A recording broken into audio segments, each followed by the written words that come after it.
तारीख 15 दिसंबर, सुबह के करीब 9 बजे का वक्त रहा होगा। पतरोआ रोड पर ईदगाह के पास बने नाले से गुजर रहे लोगों ने देखा कि कुछ कुत्ते नाले के पास कोई चीज पड़ी हुई है, उसे खींच रहे हैं, उसे नोच रहे हैं, खाने की कोशिश कर रहे हैं। इन लोगों में से कुछ ने सोचा कि चलो पास जाकर देखा जाए कि आखिर ये कुत्ते कर क्या रहे हैं। कुछ लोग जब पास गए और देखा तो उनके होश फाख्ता हो गए। नाले में एक शव तैरता हुआ दिख रहा था, लेकिन शव के ना सिर था और ना ही पैर। लोगों ने देखा तो दहशत फैल गई चारों तरफ, घबरा गए लोग। मामले की जानकारी तुरंत पुलिस को दी गई। सूचना मिलते ही पुलिस की टीम मौके पर पहुंच गई। जिस नाले में शव मिला वहां पर एक बैग भी पड़ा हुआ था। बैग में एक पॉलिथीन थी और इंसानी मांस के कुछ टुकड़े भी थे। हालत देखकर साफ पता चल रहा था ये एक बहुत ही जघन्य मामला है, कोई साधारण केस नहीं है। हत्या का ये पूरा मामला है और शव के टुकड़े कर आखिर कैसे जो सबूत हैं उन्हें मिटाने की कोशिश की गई है और शव को ठिकाने लगाने की कोशिश की गई है। पुलिस मौके पर पहुंच चुकी थी। पुलिस ने शव को बाहर निकलवाया और उस सबसे पहला काम जो पुलिस अमूमन करती है उसकी पहचान करने की कोशिश की, क्योंकि सर नहीं था, पैर कटे हुए थे, पहचान करना आसान नहीं था। पुलिस के लिए शव की पहचान करना बेहद मुश्किल लग रहा था, क्योंकि किसी तरह का कोई सुराग पुलिस के हाथ नहीं लग रहा था। शव भी छत विछत था, सिर उसका गायब था।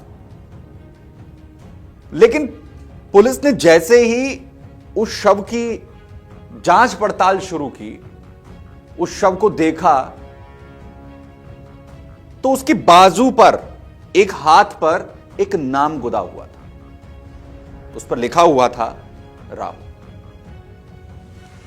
इस पूरे केस में यह पहला सुराग था जो पुलिस के हाथ लगा था।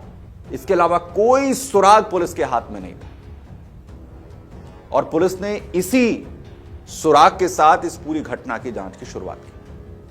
पुलिस ने सबसे पहले राहुल नाम के लापता हुआ लोगों की जानकारी को खंगालना शुरू किया, जुटाना शुरू किया। पुलिस जैसे जैसे इस जांच में आगे बढ़ी तो पता चला कि पास के ही मोहल्ला चुन्नी, वहां पर एक करीब में एक मोहल्ला था, चुन्नी मोहल्ले का नाम, जहां पर एक रहने वाला राहुल नाम का शख्स, एक युवक, वो लापता था। 18 नवंबर से वो गुमशुदा था, उसकी कोई जानकारी नहीं थी और बड़ी बात यह कि उसकी गुमशुदगी की रिपोर्ट भी दर्ज थी और रिपोर्ट दर्ज करवाई गई थी उसके परिवार में से उसकी पत्नी की तरफ से, जिसका नाम था रूबी। पुलिस को जानकारी हुई तो परिवार को इत्तला की गई। उसकी पत्नी रूबी को बुलवाया गया और रूबी की निशानदेही पर पुलिस ने शव की पहचान मोहल्ला चुन्नी निवासी राहुल नाम के शख्स के तौर पर कर दी। लेकिन केस अभी खत्म नहीं हुआ था। शव की पहचान हो चुकी थी, लेकिन जो दरिंदगी शव के साथ हुई थी, जिस जघन्य तरीके से इस शख्स जिसका नाम राहुल बताया जाता है उसे मारा गया था, उसने सभी के अंदर सिहरन पैदा कर दी। राहुल की मौत की खबर जैसे ही पूरे परिवार को मिली, कोहराम मच गया। लेकिन किसी को यह समझ में नहीं आ रहा था कि आखिर राहुल की हत्या किसने की, क्यों की, कौन है जिसने इस जघन्य अपराध को अंजाम दिया है। पुलिस को भी मामला बहुत पेचीदा लग रहा था, आसान नहीं था पुलिस के लिए। पुलिस ने मामले की जांच के लिए सबसे पहले राहुल की पत्नी रूबी से कुछ चीजों को लेकर पूछताछ की। लेकिन पुलिस जब रूबी से राहुल को लेकर सवाल जवाब कर रही थी तो उसके जवाबों में पुलिस को बहुत विरोधाभास नजर आ रहा था। एक एक सवाल के साथ पुलिस लगातार रूबी से जो उगलवाना चाहती थी उसमें वो साफ जवाब नहीं दे रही थी। शक लगातार गहरा रहा था पुलिस को समझ में आ रहा था कि कुछ तो है जो रूबी छुपा रही है। आखिरकार पुलिस ने तय किया कि तरीका बदलते हैं पूछताछ का, सख्ती रूबी से की जाती है। और रूबी से पुलिस ने सख्ती से पूछताछ शुरू की और जैसे ही पुलिस ने सख्त सवाल दागे, सवाल पूछने शुरू किए, रूबी टूट गई और सामने आया वो सच जिसने पुलिस समेत तमाम लोगों को हैरान कर दिया। राहुल की हत्या किसी और ने नहीं बल्कि खुद उसकी पत्नी रूबी ने की थी और साथ में था उसका प्रेमी गौरव, और दोनों ने मिलकर इस जघन्य हत्याकांड को अंजाम दिया था। लेकिन सवाल यह था कि आखिर ऐसा क्या हुआ था कि रूबी ने अपने पति की हत्या कर दी, वो भी इतनी निर्दयता से कि शव के टुकड़े कर दिए। जब राहुल का शव मिला था उसका सिर गायब था, उसके पैर कटे हुए थे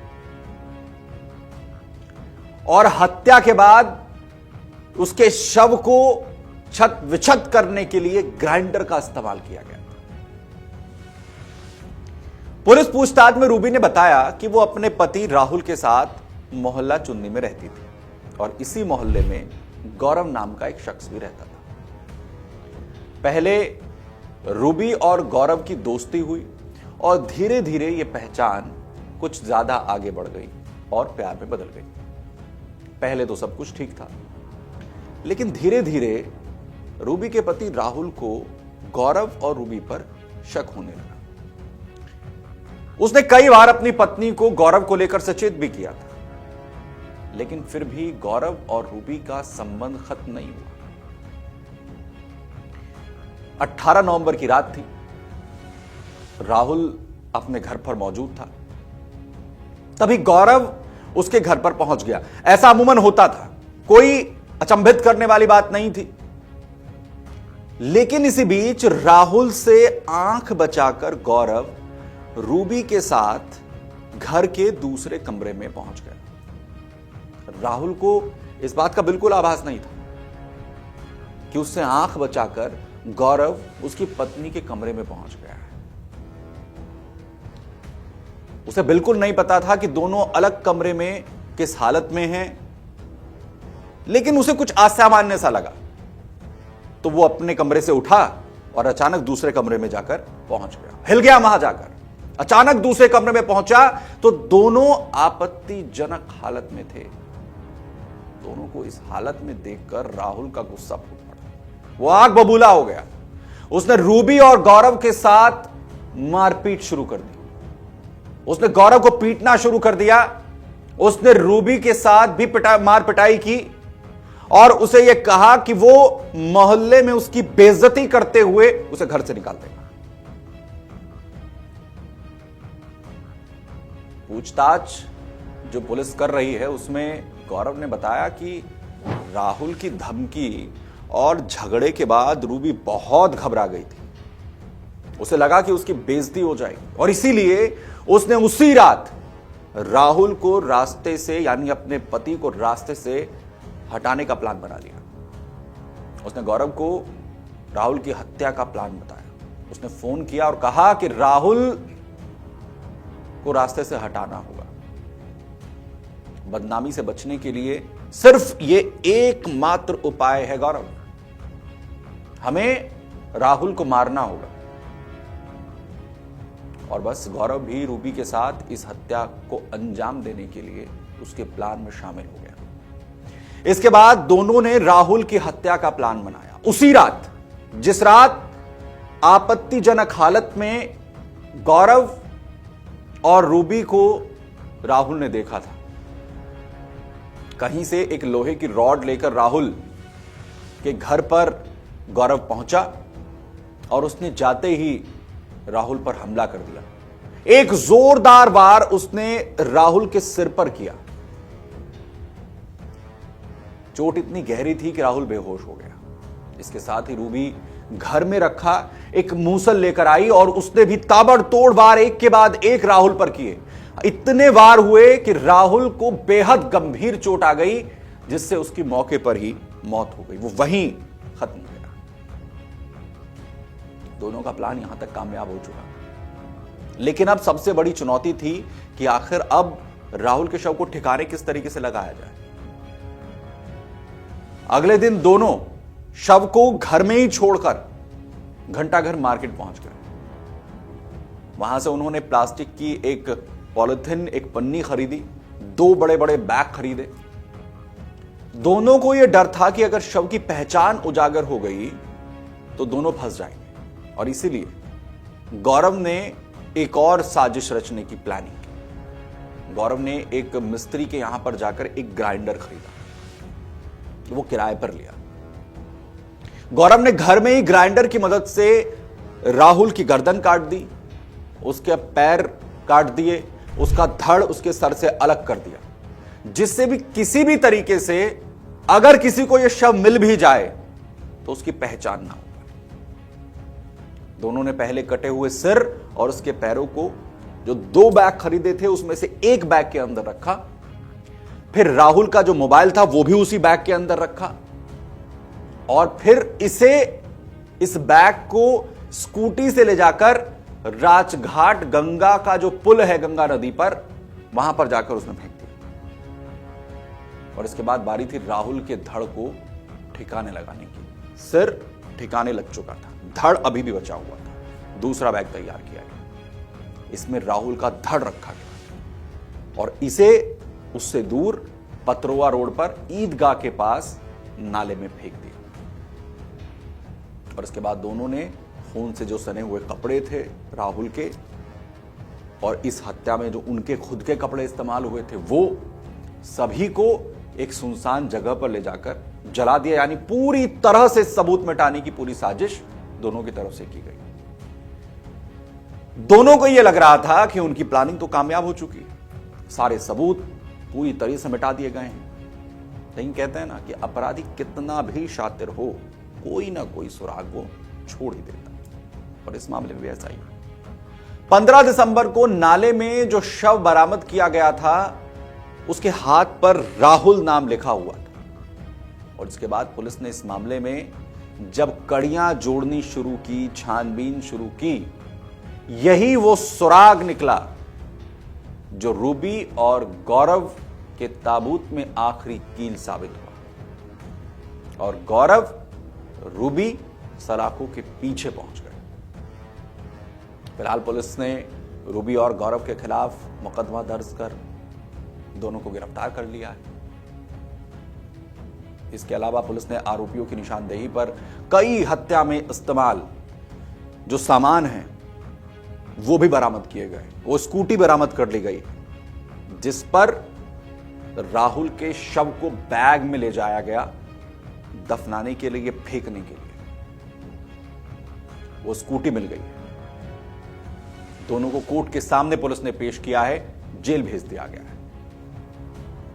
लेकिन यह घटना सवाल उठाती है, सवाल पूछ रही है कि आखिर क्यों पति पत्नी का यह रिश्ता इतना कमजोर होता जा रहा है, और ग्राइंडर से काट कर, मूसल से कुचल कर एक पत्नी आखिर कैसे अपने पति को इतनी दर्दनाक मौत दे देती है। और इस घटना ने एक बार फिर से, मेरठ का मुस्कान हत्याकांड आपको याद होगा कि मुस्कान ने अपने पति को आखिर किस तरीके से नीले ड्रम में मारकर भर दिया था। उस घटना ने सभी को के भीतर एक सिहरन पैदा कर दी थी, और यह मामला भी कि आखिर कैसे मूसल से कुचलकर, ग्राइंडर से काटकर अपने पति को एक दर्दनाक मौत, भयंकर दर्दनाक मौत एक पत्नी देती है। सवाल है कि आखिर क्यों ये रिश्ते इतने कमजोर होते जा रहे हैं। हमें कमेंट बॉक्स में जाकर जरूर बताएं। बहुत धन्यवाद।